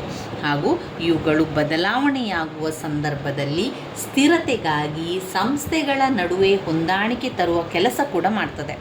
ನ್ಯಾಯಾಲಯಗಳು, ಕಾನೂನು, ಆರಕ್ಷಕ ಶಕ್ತಿಗಳಂತಹ ಎರಡು ಅಥವಾ ವಿವಿಧ ಸಂಸ್ಥೆಗಳ ನಡುವಿನ ಘರ್ಷಣೆಗಳು, ಒತ್ತಡ ಹಾಗೂ ಬಿಕ್ಕಟ್ಟುಗಳನ್ನು ನಿವಾರಿಸಿ ಹೊಂದಾಣಿಕೆಗಳನ್ನು ಕೂಡ ತರ್ತದೆ. 1940ರಿಂದ 1960ರವರೆಗೆ ಕಾರ್ಯಾತ್ಮಕ ದೃಷ್ಟಿಕೋನವು ಸಮಾಜಶಾಸ್ತ್ರಜ್ಞರಲ್ಲಿ ಹೆಚ್ಚು ಪ್ರಸಿದ್ಧಿಯನ್ನು ಪಡೆದಿದ್ದು, 1960ರ ನಂತರ ಈ ಕಾರ್ಯಾತ್ಮಕ ದೃಷ್ಟಿಕೋನವು ವಿಶೇಷವಾಗಿ ಘರ್ಷಣಾತ್ಮಕ ಸಮಾಜಶಾಸ್ತ್ರಜ್ಞರಿಂದ ಟೀಕೆಗೊಳಪಟ್ಟಿದೆ ಅಂತ ಹೇಳ್ಬೋದು. ಇವೆಲ್ಲ ಕಾರ್ಯಾತ್ಮಕ ಸಿದ್ಧಾಂತಗಳಲ್ಲಿ ನೀವು ಬರೀಬೇಕಾಗಿರುವಂಥ ವಿಚಾರಗಳು. ಮುಖ್ಯವಾಗಿ ಈ ಒಂದು ಬದಲಾವಣೆಗೆ ಎರಡು ಶಕ್ತಿಗಳು ತುಂಬಾ ಕಾರ್ಯನಿರ್ವಹಿಸ್ತದೆ. ಅದು ಸಮಾಜದ ಒಳಗಿನ ಶಕ್ತಿಗಳು ಮತ್ತು ಸಮಾಜದ ಹೊರಗಿನ ಶಕ್ತಿಗಳು ಅಂತ ಇರುವಂಥದ್ದು. ಇನ್ನು 4ನೇ ಒಂದು ಸಿದ್ಧಾಂತ ಸಂಘರ್ಷಣಾತ್ಮಕ ಸಿದ್ಧಾಂತ. ಸಂಘರ್ಷ ಇದು ಪಾಯಿಂಟ್ಸೇ ನಿಮಗೆ ತಿಳಿಸಿಕೊಡುವಂತೆ, ಸಂಘರ್ಷ ಅಂತ ಹೇಳಿದರೆ ಒಂದು ಹೋರಾಟ ಅಂತ ಹೇಳ್ಬೋದು. ಕಾರ್ಲ್ ಮಾರ್ಕ್ಸ್ ಅವರ ವರ್ಗ ಹೋರಾಟ ಸಿದ್ಧಾಂತವು ಕೂಡ ವರ್ಗ ಸಂಘರ್ಷಣೆಯ ವಿಚಾರವನ್ನು ನಮಗೆ ತಿಳಿಸ್ತದೆ. ಸಾಮಾಜಿಕ ಬದಲಾವಣೆಯ ಸಿದ್ಧಾಂತಗಳಲ್ಲಿ ಸಮಾಜಶಾಸ್ತ್ರಗಳಲ್ಲಿನ ಘರ್ಷಣಾತ್ಮಕ ಸಿದ್ಧಾಂತಗಳು ಇತ್ತೀಚಿನ ಒಂದು ವಿಚಾರ. ಆದಾಗ್ಯೂ ಕೂಡ ಘರ್ಷಣಾತ್ಮಕ ಸಿದ್ಧಾಂತಗಳ ಮೂಲಗಳನ್ನು ಸಮಾಜಶಾಸ್ತ್ರವನ್ನು ಮೀರಿ ತತ್ವಶಾಸ್ತ್ರ ಹಾಗೂ ಇತಿಹಾಸಗಳಲ್ಲಿ ಗುರುತಿಸಬಹುದಾಗಿದೆ. ಮನು, ಗ್ರೀಕ್ ತತ್ವಜ್ಞಾನಿಗಳು, Ibn Khaldun, Hobbes, David Hume ಈ ರೀತಿ ಅನೇಕರು ಪ್ರಾಚೀನ ರಾಜನೀತಿ ಶಾಸ್ತ್ರಜ್ಞರು ಹಾಗೂ ತತ್ವಜ್ಞಾನಿಗಳು ಘರ್ಷಣಾತ್ಮಕ ಸಮಾಜಶಾಸ್ತ್ರಕ್ಕೆ ಬುನಾದಿ ಹಾಕಿದರು. ಸಮಾಜ ಪರಿವರ್ತನಾಶೀಲವಾಗುವುದಕ್ಕೆ ಘರ್ಷಣೆಯ ಪಾತ್ರಕ್ಕೆ ಅವರು ಪ್ರಾಮುಖ್ಯತೆಯನ್ನು ನೀಡಿದರು. ಸಾಮಾಜಿಕ ಬದಲಾವಣೆಯಲ್ಲಿ ಸಾಮಾಜಿಕ ಘರ್ಷಣೆಯ ಪಾತ್ರದ ಆಧಾರದ ಮೇಲೆ ಕಾರ್ಲ್ ಮಾರ್ಕ್ಸ್, ಜಾರ್ಜ್ ಸಿಮ್ಮೆಲ್, ರಾಲ್ಫ್ ಅವರು ಈ ರೀತಿ ಎಲ್ಲ ಸಮಾಜಶಾಸ್ತ್ರಜ್ಞರು ಸಿದ್ಧಾಂತಗಳನ್ನು ಮಂಡಿಸಿದ್ದಾರೆ. ಈ ಸಮಾಜಶಾಸ್ತ್ರಜ್ಞರ ಪ್ರಕಾರ ಅವರೇನು ಮಾಡ್ತಾರೆ, ಅವರೇನು ಹೇಳ್ತಾರೆ ಅಂದರೆ, ಬದಲಾವಣೆ ಆಗ್ತದೆ ಕಾಲದಿಂದ ಕಾಲಕ್ಕೆ, ಸಮಯದಿಂದ ಸಮಯಕ್ಕೆ ಎಲ್ಲ ಕೂಡ ಸಮಾಜದಲ್ಲಿ ಬೇರೆ ಬೇರೆ ರೀತಿಯ ಘರ್ಷಣೆಗಳು ಕೂಡ ಉಂಟಾಗ್ತದೆ. ದಿಢೀರನೆ ಗಲಭೆ ಉಂಟಾಗುವಂಥದ್ದು, ಈ ಒಂದು ದಿಢೀರ್ ಗಲಭೆ ಇರ್ಬೋದು ಅಥವಾ ಒಂದು ದಿಢೀರ್ ಘರ್ಷಣೆ ಇರ್ಬೋದು. ಅದೇನಾಗ್ತದೆ ಅಂತ ಹೇಳಿದರೆ ಸಮಾಜದ ಬದಲಾವಣೆಗೆ ಕಾರಣ ಆಗ್ತದೆ, ಸಾಮಾಜಿಕ ಬದಲಾವಣೆಗೆ ಅದು ದಾರಿ ಮಾಡಿಕೊಡ್ತದೆ. ಹೀಗಾಗಿ ಕೆಲವೊಂದು ಹೋರಾಟ ಇರ್ಬೋದು, ಕ್ರಾಂತಿ, ಬಿಕ್ಕಟ್ಟು, ಯುದ್ಧಗಳು, ಆ ಒಂದು ಘರ್ಷಣೆಯ ಬಗೆಗಳಿಂದ ಸಾಮಾಜಿಕ ಬದಲಾವಣೆಯ ಪ್ರತಿಯೊಂದು ಅವಧಿಯು ಹಿಂಬಾಲಿಸಿ ಬಂದಿದೆ. ಈಗ ಸ್ವಭಾವದಲ್ಲಿ ನಾವು ನೋಡಿದರೆ ನಾಶಕಾರಕವಾಗಿ ಸಾಮಾಜಿಕ ಘರ್ಷಣೆಯನ್ನು ಘರ್ಷಣಾತ್ಮಕ ಸಮಾಜಶಾಸ್ತ್ರಜ್ಞರು ನೋಡಲಿಲ್ಲ. ಬದಲಿಗೆ ಸ್ವಭಾವದಲ್ಲಿ ಘರ್ಷಣೆಯು ಪ್ರಗತಿದಾಯಕ ಎಂದು ಅವರು ಭಾವಿಸಿದ್ದರು. ಆದ್ದರಿಂದ ಘರ್ಷಣೆಯನ್ನು ಪ್ರಗತಿಯ ಸಾಧನ ಎಂದು ಕರೆಯಲಾಯಿತು, ಅಥವಾ ಘರ್ಷಣೆಯು ಸಾಮಾಜಿಕ ಬದಲಾವಣೆಯನ್ನು ತರುವುದಕ್ಕೆ ಕೂಡ ಸಹಾಯ ಮಾಡ್ತದೆ. ಕಾರ್ಲ್ ಮಾರ್ಕ್ಸ್ ಅವರ ವರ್ಗ ಹೋರಾಟ ಸಿದ್ಧಾಂತ. ಕಾರ್ಲ್ ಮಾರ್ಕ್ಸ್ ಅವರ ವರ್ಗ ಹೋರಾಟ ಸಿದ್ಧಾಂತವು ವರ್ಗ ಘರ್ಷಣೆಯ ವಿಚಾರದ ಮೇಲೆ ಅದು ಅವಲಂಬಿತವಾಗಿದೆ ಅಂತ ಹೇಳ್ತಾ ಇದ್ದಾರೆ. ಯಾಕೆ ಅಂತ ಹೇಳಿದರೆ, ಮಾನವನ ಒಂದು ಕುಲದ ಇತಿಹಾಸದ ಉದ್ದಕ್ಕೂ ಕೂಡ ಶ್ರೀಮಂತರು, ಬಡವರು, ಉಳ್ಳವರು ಹಾಗೂ ಉಳ್ಳದವರು ಎಂಬ ಎರಡು ವರ್ಗಗಳಾಗಿತ್ತು. ಅವುಗಳ ನಡುವೆ ಆಸಕ್ತಿಕ ಘರ್ಷಣೆ ಯಾವಾಗಲೂ ಕೂಡ ಇರ್ತಿತ್ತು. ಉಳ್ಳವರು ಯಾವಾಗಲೂ ಸಮಾಜದಲ್ಲಿ ಪ್ರಬಲವಾಗಿರಲು ಪ್ರಯತ್ನಿಸ್ತಾ ಇದ್ದರು ಹಾಗೂ ಉಳ್ಳದವರನ್ನು ಸಂಪತ್ತಿನಿಂದ ವಂಚಿತರನ್ನಾಗಿ ಪ್ರಯತ್ನಿಸ್ತಾ ಇದ್ದರು. ಹೀಗಾಗಿ ಉಳ್ಳವರು ಯಾವಾಗಲೂ ಸಮಾಜದ ವಂಚಿತ ವರ್ಗ, ಉಳ್ಳದವರು ಸಮಾಜದ ವಂಚಿತ ವರ್ಗ, ಉಳ್ಳವರು ಸಮಾಜದ ಒಂದು ಮೇಲ್ವರ್ಗ ಅಂತ ಹೇಳ್ಬೋದು. ಸಂಪತ್ತನ್ನು ಗಳಿಸಲಿಕ್ಕೆ ಉಳ್ಳದವರು ಮಾಡುವ ಪ್ರಯತ್ನಗಳು ಅವರನ್ನು ಉಳ್ಳವರೊಂದಿಗೆ ಘರ್ಷಣೆಗೆ ತರ್ತಾ ಇತ್ತು. ವಂಚಿತ ವರ್ಗ ಯಾವುದರಿಂದ ವಂಚಿತವಾಗಿದೆಯೋ ಅದನ್ನು ಬಲಾತ್ಕಾರವಾಗಿ ಪಡೆದುಕೊಳ್ಳಲು ಪ್ರಯತ್ನಿಸಿದಾಗ ಉಳ್ಳವರ ಹಾಗೂ ಉಳ್ಳದವರ ನಡುವಿನ ಘರ್ಷಣೆ ತೀವ್ರ ರೀತಿಯಲ್ಲಿ ಹೋಗ್ತಾ ಇತ್ತು. ಒಂದು ಕ್ರಾಂತಿಗೆ ಕೂಡ ದಾರಿ ಮಾಡಿಕೊಡ್ತಾ ಇತ್ತು. ಸಮಾಜವನ್ನು ಆಳುವ ಒಂದು ಹೊಸ ವರ್ಗದ ಪ್ರಾರಂಭದೊಂದಿಗೆ ಸಮಾಜ ಬದಲಾಗ್ತದೆ. ಕಾರ್ಲ್ ಮಾರ್ಕ್ಸ್ ರವರ ಪ್ರಕಾರ ಎಲ್ಲ ಸಮಾಜಗಳ ಇತಿಹಾಸವು ವರ್ಗ ಕಲಹಗಳ ಇತಿಹಾಸವಲ್ಲದೆ ಮತ್ತೇನೂ ಅಲ್ಲ ಅಂತ ಹೇಳ್ತಾ ಇದ್ದಾರೆ. ಬದಲಾವಣೆಯಲ್ಲಿ ಸಾಮಾಜಿಕ ಘರ್ಷಣೆಯ ಪಾತ್ರವನ್ನು ಕುರಿತು ಜರ್ಮನಿಯ ಸಮಾಜಶಾಸ್ತ್ರಜ್ಞರಾದ ಜಾರ್ಜ್ ಸಿಮ್ಮೆಲ್ ಅವರು ಬೆಳಕನ್ನು ಚೆಲ್ಲಿದ್ದಾರೆ ಅಂತ ಹೇಳ್ಬೋದು. ಇಲ್ಲಿ ಸಿಮ್ಮೆಲ್ ಅವರ ಪ್ರಕಾರ ಅವರು ಏನು ಹೇಳ್ತಾ ಇದ್ದಾರೆ ಅಂತ ಹೇಳಿದರೆ, ಈ ಒಂದು ಘರ್ಷಣೆ ಇದೆಯಲ್ಲ, ಸಾಮಾಜಿಕ ಘರ್ಷಣೆ ಸಮಾಜದ ಶಾಶ್ವತವಾದ ಲಕ್ಷಣ. ಸಮಾಜದಲ್ಲಿ ಘರ್ಷಣೆ ಆಗುವಂಥದ್ದು ಸಾಮಾನ್ಯವಾಗಿರುವಂಥದ್ದು, ಅದು ಶಾಶ್ವತವಾಗಿರುವಂಥದ್ದು, ಇಂದು ನಿನ್ನೆಯದ್ದಂತಲ್ಲ. ಯಾವಾಗಲೂ ಘರ್ಷಣೆಗಳಾಗ್ತಾ ಇರ್ತದೆ, ಅಥವಾ ಘರ್ಷಣೆಗಳು ಆಗದೇ ಇರುವಂಥದ್ದು ಅಂತ ಇದೆಯಾ? ಇಲ್ಲ. ಘರ್ಷಣೆಗಳಾಗುವಂಥದ್ದು ಸಮಾಜದಲ್ಲಿ ಶಾಶ್ವತವಾಗಿರುವಂಥದ್ದು, ಹಾಗೂ ಅದನ್ನು ಸುಲಭವಾಗಿ ಯಾರೂ ಕೂಡ ಅದನ್ನು ತೆಗಿಲಿಕ್ಕೆ ಸಾಧ್ಯ ಇಲ್ಲ. ಸಮಾಜ ಆಸಕ್ತಿಗಳಿರುವ ಜನರನ್ನು ಒಂದೆಡೆ ತಂದು ಅವರನ್ನು ಗುರಿಯನ್ನು ನೆರವೇರಿಸಿಕೊಳ್ಳುವ ಒಟ್ಟಾಗಿ ಹೋರಾಟ ಮಾಡುವಂತೆ ಸಾಮಾಜಿಕ ಘರ್ಷಣೆ ಕೂಡ ಮಾಡ್ತದೆ. ಸಾಮಾಜಿಕ ಒಡನಾಟದ ಎಲ್ಲ ಬಗೆಗಳಲ್ಲಿಯೂ ಕೂಡ ಘರ್ಷಣೆಯು ಅಂತರ್ಗತವಾಗಿದೆ. ಹೀಗಾಗಿ ಘರ್ಷಣೆಯು ಸಮಾಜದ ಶಾಶ್ವತ ಲಕ್ಷಣವಾಗಿದೆ. ಸಾಮಾಜಿಕ ಘರ್ಷಣೆ ಇಲ್ಲದಿದ್ದರೆ ಸಮಾಜವು ಜಡವಾಗಿರುತ್ತಿತ್ತು. ತಮ್ಮ ಪರಿಸ್ಥಿತಿಯ ಬಗೆಗಿನ ಆ ಒಂದು ಸಂತೃಪ್ತಿಯು ಸಮಾಜವನ್ನು ಬದಲಾವಣೆ ಮಾಡಲು ಜನರನ್ನು ಸಜ್ಜುಗೊಳಿಸುತ್ತದೆ. ಒಂದೇ ವಾಸ್ತವಿಕತೆಯ ಎರಡು ಬಗೆಗಳಾಗಿ ಶಾಂತಿ ಹಾಗೂ ಘರ್ಷಣೆಯನ್ನು ಸಿಮ್ಮೆಲ್ಲರವರು ಪರಿಗಣಿಸಿದ್ದಾರೆ. ಜರ್ಮನಿಯ ಪ್ರಖ್ಯಾತ ಸಮಾಜಶಾಸ್ತ್ರಜ್ಞ ರಾಲ್ಫ್ ಡೆಹೆನ್ಡ್ರಾಫ್ ರವರು ಕಾರ್ಲ್ ಮಾರ್ಕ್ಸ್ ರವರ ವಿಮರ್ಶಕರಾಗಿದ್ದಾರೆ. ವರ್ಗ ವ್ಯವಸ್ಥೆಯ ರಚನೆ, ತಿಕ್ಕಾಟದ ಮೂಲವಾಗಿ ಆರ್ಥಿಕತೆಗೆ ಹೆಚ್ಚಿನ ಪ್ರಾಮುಖ್ಯತೆಯನ್ನು ಯಾರು ಕೊಡ್ತಾ ಇದ್ದಾರೆ? ಕಾರ್ಲ್ ಮಾರ್ಕ್ಸ್ ಅವರು ಆರ್ಥಿಕತೆಗೆ ಹೆಚ್ಚಿನ ಪ್ರಾಮುಖ್ಯತೆಯನ್ನು ಕೊಟ್ಟಿದ್ದಾರೆ. ಅವರ ಪ್ರಕಾರ ಸಂಪತ್ತು ಮಾತ್ರವಲ್ಲ, ಸ್ವಾಭಾವಿಕ ಸಂಪನ್ಮೂಲಗಳ ಮೇಲಿನ ಹತೋಟಿ, ರಾಜಕೀಯ ಶಕ್ತಿ, ಭೂಪ್ರದೇಶದ ಮೇಲಿನ ಪ್ರಭುತ್ವಗಳನ್ನು ಕೂಡ ಒಳಗೊಳ್ಳುತ್ತದೆ. ಅಪೇಕ್ಷಣೀಯಗಳು ಹಾಗೂ ಇತರೆ ಅಂಶಗಳನ್ನು ಕೂಡ ಪರಿಗಣಿಸಬೇಕಾಗ್ತದೆ. ಈ ಅಪೇಕ್ಷಣೀಯಗಳ ಮೇಲೆ ಯಾರು ಹತೋಟಿಯನ್ನು ಹೊಂದಿರುತ್ತಾರೋ ಅವರು ಸಮಾಜವನ್ನು ಆಳುವ ಆಧಿಪತ್ಯ ಸಮೂಹವಾಗುತ್ತದೆ. ಅವರುಗಳೇ ಅಧಿಕಾರಗಣ್ಯರು. ಅಪೇಕ್ಷಣೀಯರುಗಳಲ್ಲಿ ಪಾಲು ಪಡೆಯದ ವಂಚಿತ ಸಮೂಹವೇ ಅಧೀನಕ್ಕೊಳಗಾದ ಸಮೂಹವಾಗ್ತದೆ.